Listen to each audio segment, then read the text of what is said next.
Hello, welcome to Yoga for Endometriosis. We're going to do a series of postures that help with pelvic pain. If you have endometriosis, there are more resources below as well as at the end of the video. It can be a hard thing to diagnose. I had it for about 10 years before I was diagnosed, and so I know that sometimes you're just in pain and you don't know why. This will help with any kind of pelvic pain. So meet me here in Sukhasana, easy pose. Sit up straight and breathe deep into the belly.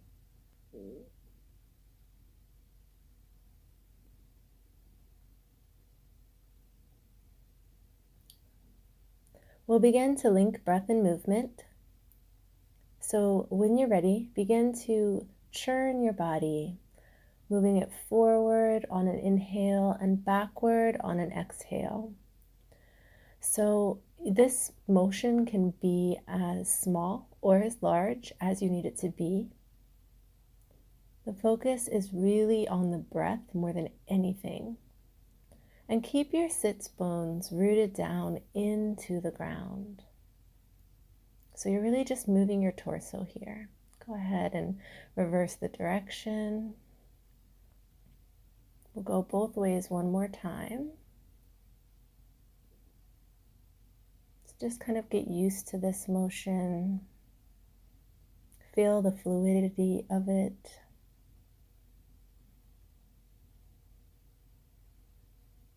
And if you'd like, you can go ahead and reverse the direction again. Breathing in as you move forward and out as you move back.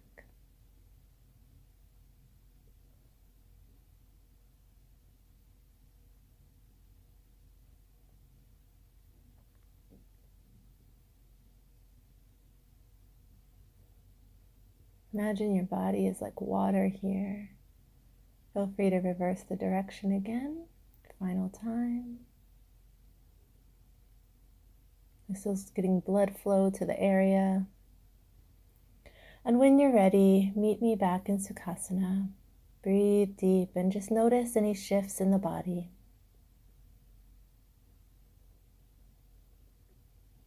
No matter how much pain you're in, you have control over your breath, where you direct it. You can sit tall through this pain.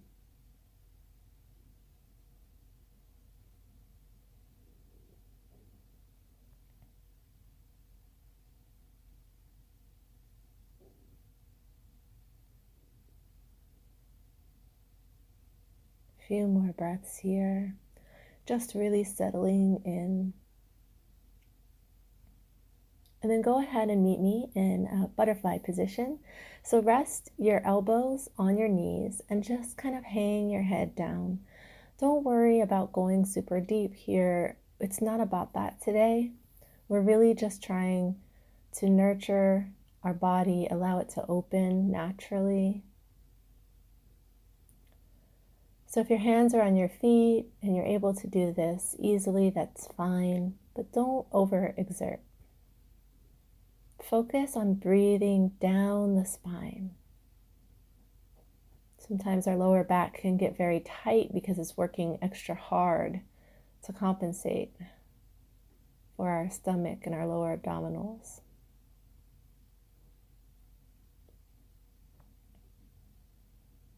Just hang out here.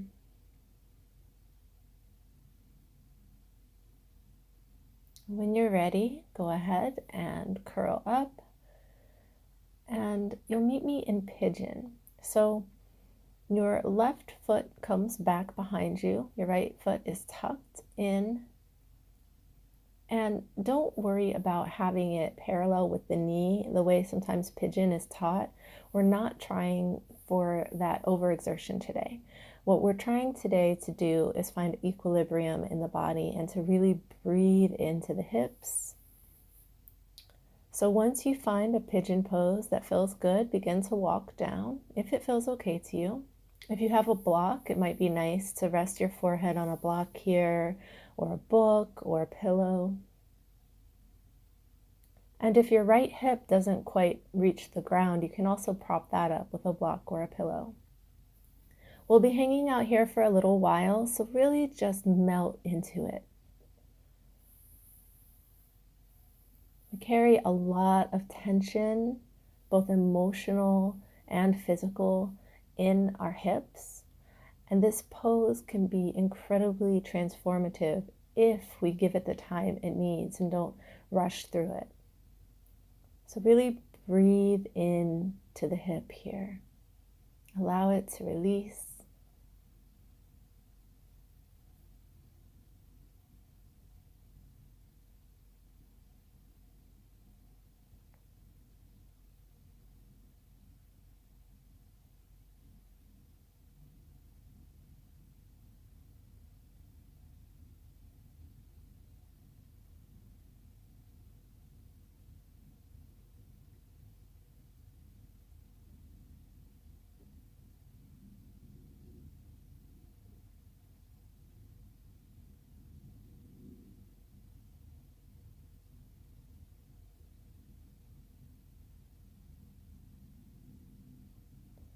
Take a few final breaths here in Pigeon.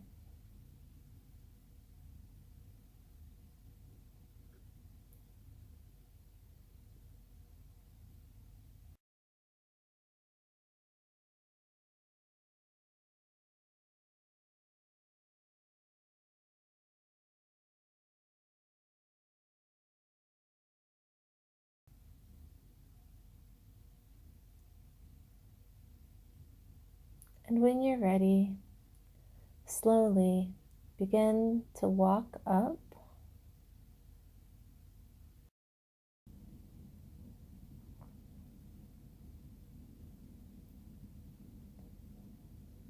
and go ahead and slowly transition into a forward fold. So your right foot is still tucked into your groin, and then just walk yourself out over your left leg. Try to flex your foot here and don't worry about how far down you get. Worry more about keeping that right knee pushing toward the ground and feeling an extension along the side body and back. And then go ahead and take that on the other side. This is just a nice little transition pose, giving a little bit of love to the hamstrings.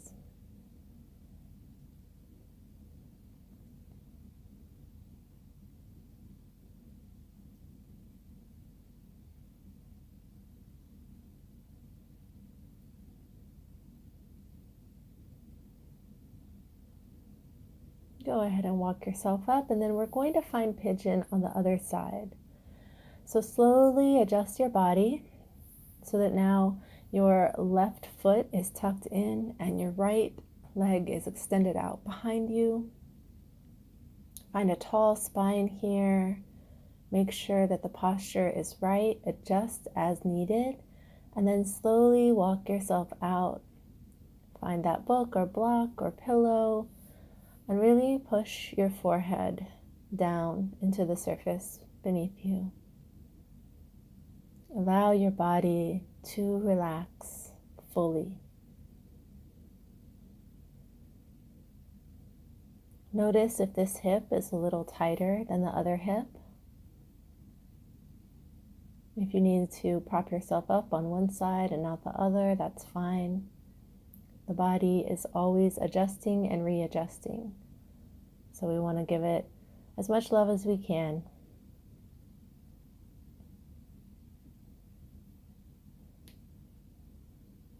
Notice the slight pressure on your pelvis here and breathe into that as well. Imagine the breath like a light that extends throughout your body, finding any places that are dark or tight, any places that just need a little light.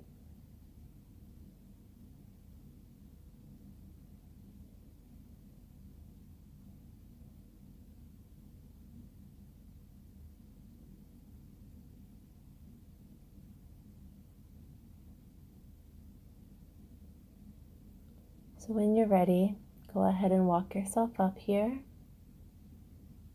And we're going to stand briefly, and our feet are a little bit more than hips distance apart. Toes pointed out. We're going to come down into Malasana, squat pose.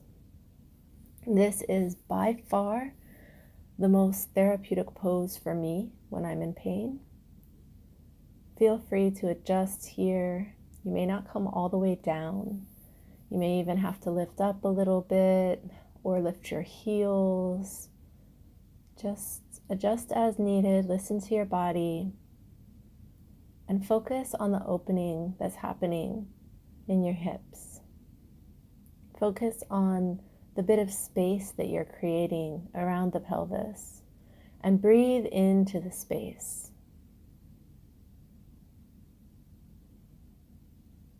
Maybe close your eyes here, and if you feel steady, try, as much as this is an active pose, to really melt in to this squat pose.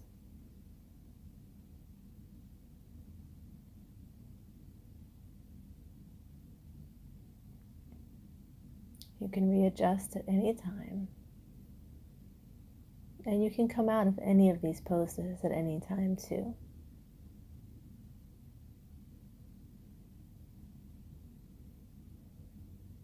Breathe deeply here.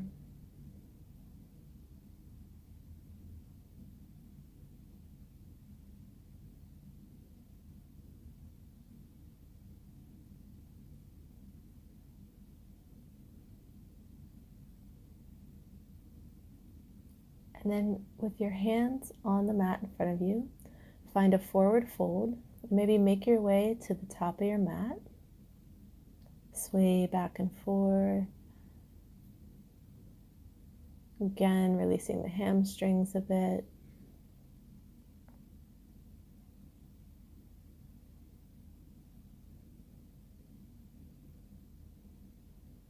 And go ahead and reverse swan dive your arms, lift them up to the ceiling, and then allow them to fall by your side into Tadasana, maybe lifting them up, allowing the chest to expand.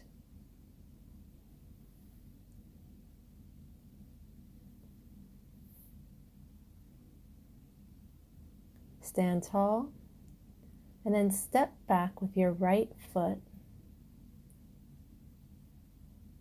and find a high lunge, Alana, with your hands just on your hips to steady, and then try to find a little bit of a back bend here. Then lower down,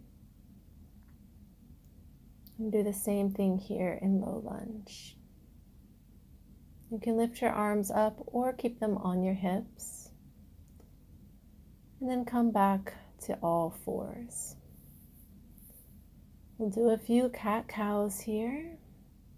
As you inhale, the crown of your head and your tailbone lift, and as you exhale, your spine rounds like a Halloween cat. Inhale, lift, exhale, round.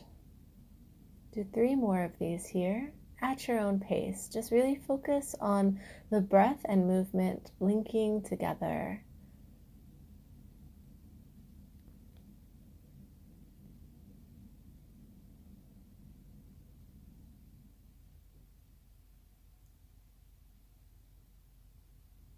And slowly, if it feels okay for you today, transition into downward facing dog. So just curling your toes under and pushing back. Your knees can be super bent here. We're not going to be here long.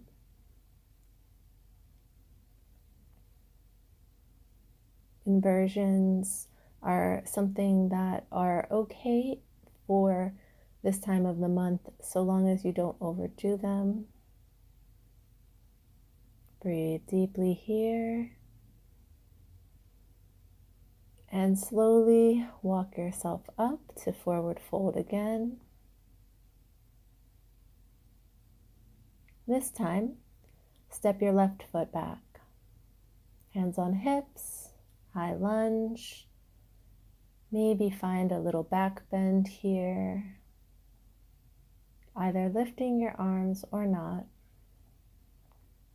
and feel the space that happens in the chest and in the front of the abdominals, the psoas, as you just tilt back slightly.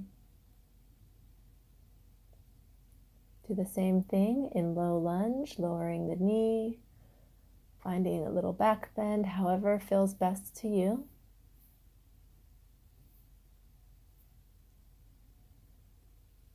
Also feeling the hip open here.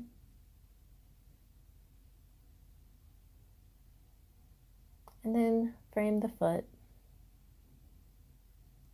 Make your way back to all fours for just a few more cat-cows. Just take 3 or 4 here.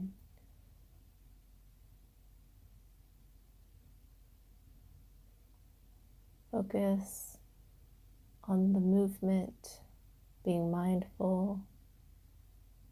Focus on the idea that your body is flowing here. And from here, we're going to come down to our bellies, hands along the floating ribs. We'll take a very brief Cobra. So in Cobra, doesn't matter how far you come up, what matters is that you're using your back muscles and your feet are digging into the ground. So just a breath or 2 here, and then release. This is a pose you may want to return to later, or may feel like a bit much, depending on the day. And then push yourself back to child's pose. Feeling the breath down the back again, seeing the light.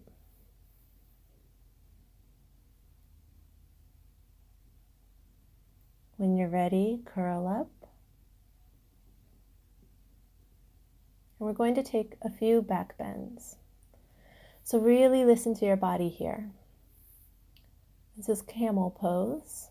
So we're on our knees, toes curled under, hands up and pushing into our back, really pushing our body forward as we slightly lean back, opening our chest, and only if it feels comfortable for you, reach back for your feet for a few breaths.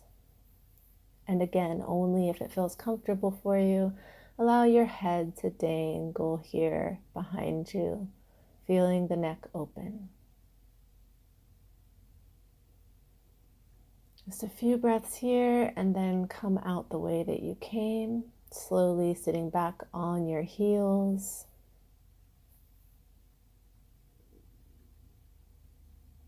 Meet me in Sukhasana. We're going to inhale, arms up, and just take a gentle twist. So right hand back, left hand on knee. Inhale, arms up, and then take it to the other side. Really resetting the body here.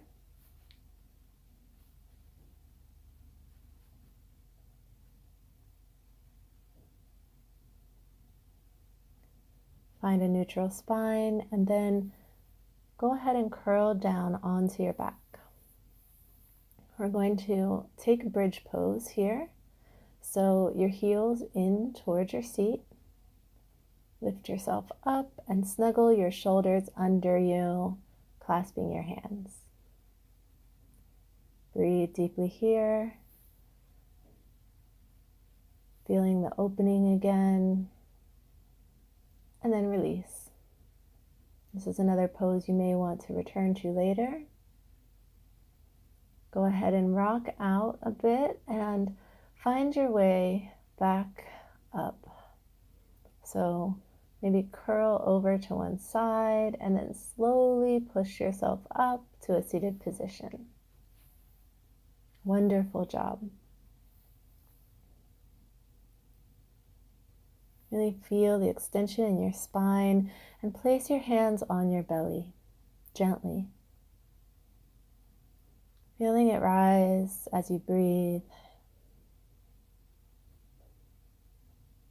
Maybe place your right hand over your heart, keeping your left hand on your belly. Feeling how the breath fills your belly and then your chest. Then releasing. A Again, imagining that light entering your body, finding any places that are painful or tense. When you're ready, allow your palms to face up on your knees. Thank yourself for the time that you took today to listen to your body, to pay attention to the pain rather than running from it. When we pay attention to our pain, we are able to address it. When we try to ignore it or run away from it, it tends to thrive.